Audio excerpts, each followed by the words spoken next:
Hey guys, I'm Practical Gaming, and I just got in from work after watching the Pokemon Direct today, so I thought I'd kind of give my reaction and kind of cover the main points of it. Now, the Direct was only about 20 minutes long, and as expected, we didn't get any information about a new Pokemon game, so close to Sword and Shield being released in November.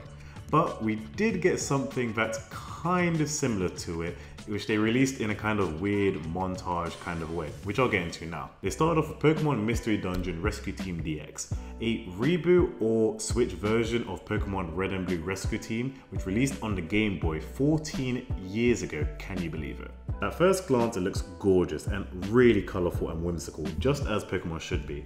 Now, I never played the Red and Blue versions, so I don't know entirely the dynamic behind it, other than it looks like you play as Pikachu and rescue Pokemon in a sort of Fire Emblem turn-based RPG kind of format, which sounds cool to me, but other than a small sneak peek, they didn't really show us much. Mystery Dungeon Rescue Team DX will be available on March the 6th this year, with the demo already available right now.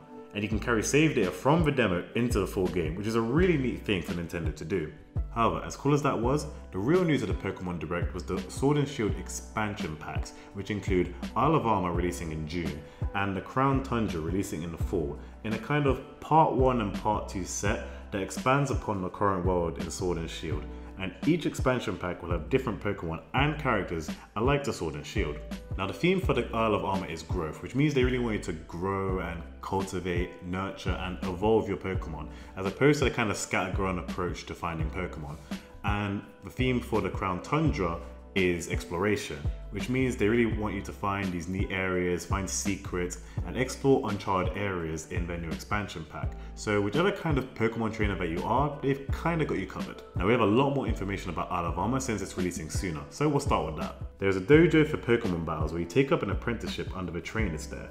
You have a mentor called Mustard, who also mentored the champion Leon and was previously a champion himself.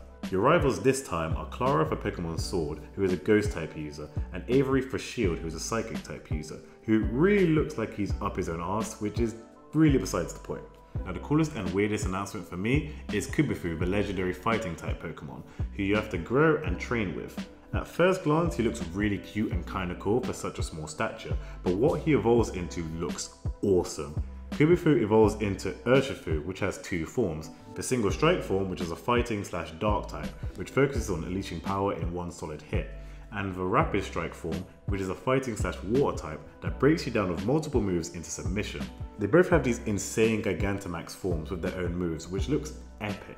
And I can't wait to see it because the way they presented it was almost like some sick kind of King Kong moment. They then proceed to talk about the final evolutions of the starter Pokemon, which will be Rillaboom, Cinderace, and Inteleon, excuse my poor pronunciation, who each have a Gigantamax form in the expansion packs. There's also a host of new clothes and accessories, perks and rewards that come with the Isle of Armor as well. Now onto the Crown Tundra, which personally I'm looking forward to purely because of the snowy landscape, which looks gorgeous, and I can't help it, but I am a sucker for a good snow biome in games. Now, we don't know much, but what we do know is that it's an area of people who live in small communities away from civilization, and because of this, there are plenty of temples and uncharted areas that need exploring. We have another legendary Pokemon called Calyrex, a psychic grass type which used to rule over parts of the Galar region as kind of an overseer of the land. This is in addition to the co-op mode, which allows you to work with others to catch legendaries from past Pokemon games and capture them for yourselves, as well as 200 plus Pokemon from previous games being available, which is really exciting. It looks like Game Freak softened their stance on restricting the amount of Pokemon in the game because of all the complaints.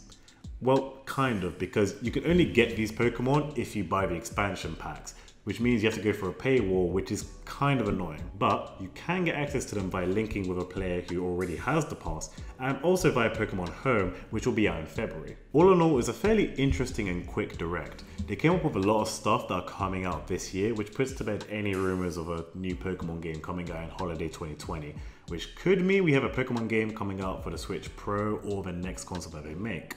Who knows? But until then, I'm really looking forward to these expansion packs because it's Pokemon, it's Nintendo, and I'm a sucker for it, so I'll probably end up buying it. If you haven't seen the direct yourself, then I'll leave a link in the description below. But for now, that's it for me. If you enjoy it, leave a like, subscribe, and make sure to leave a comment down below about what you guys thought about the Pokemon Direct. Thanks for watching, and I'll see you next time.